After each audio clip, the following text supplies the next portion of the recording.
O que o texto de Atos está contando é a nossa história. Como o Evangelho chegou até nós, nós aprendemos, pelo menos no comecinho de tudo, aqui. Aqui o Evangelho chega na Europa, surge uma igreja em Filipos e vai se espalhando, vai se espalhando, vai se espalhando. O livro de Atos mostra o Evangelho chegando até Roma e para. Mas nós sabemos o que acontece depois. Ao chegar em Roma, o Evangelho se espalha pelo mundo todo. Quando nós chegamos no século II,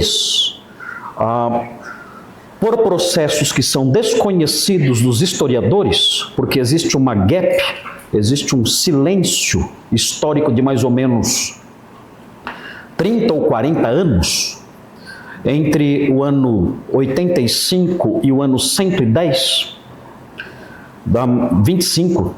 entre 25 e 30 anos, existe uma gap, existe um espaço, um hiato histórico, em que nós não encontramos nenhuma informação sobre o avanço do Evangelho na história secular e nem nos escritos, por assim dizer, religiosos cristãos. Não encontramos nenhuma informação. Mas quando nós chegamos no século II, no comecinho do século II, volta do ano 117 mais ou menos, nós percebemos, nós descobrimos pela análise desses documentos, já do comecinho do século II, que a igreja tinha se espalhado não só pela região que estamos estudando aqui, mas ela tinha chegado até a Espanha já. A mensagem do Evangelho tinha chegado até a Espanha e tinha também se espalhado por todo o norte da África, num espaço curto, de cerca de 30 anos. Então, o Evangelho se expandiu muito rápido, foi impressionante o avanço do Evangelho no fim do século I até o começo do século II.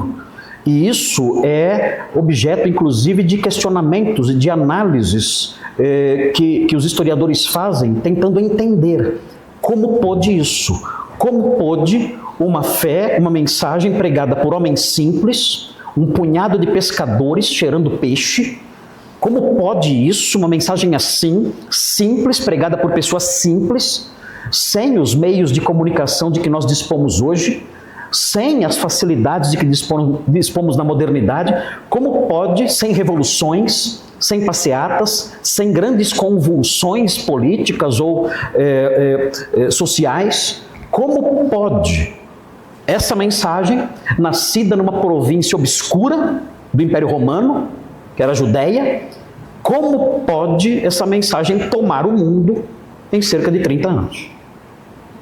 Então só existe uma explicação que, claro, os historiadores seculares jamais vão aceitar. É a ação do Espírito Santo, dirigindo os passos dos seus servos, dos missionários, do seu povo, proclamando a mensagem e espalhando-a pelo mundo, a fim de alcançar o seu povo, a fim de alcançar as ovelhas do seu aprisco que estavam espalhadas por outros lugares.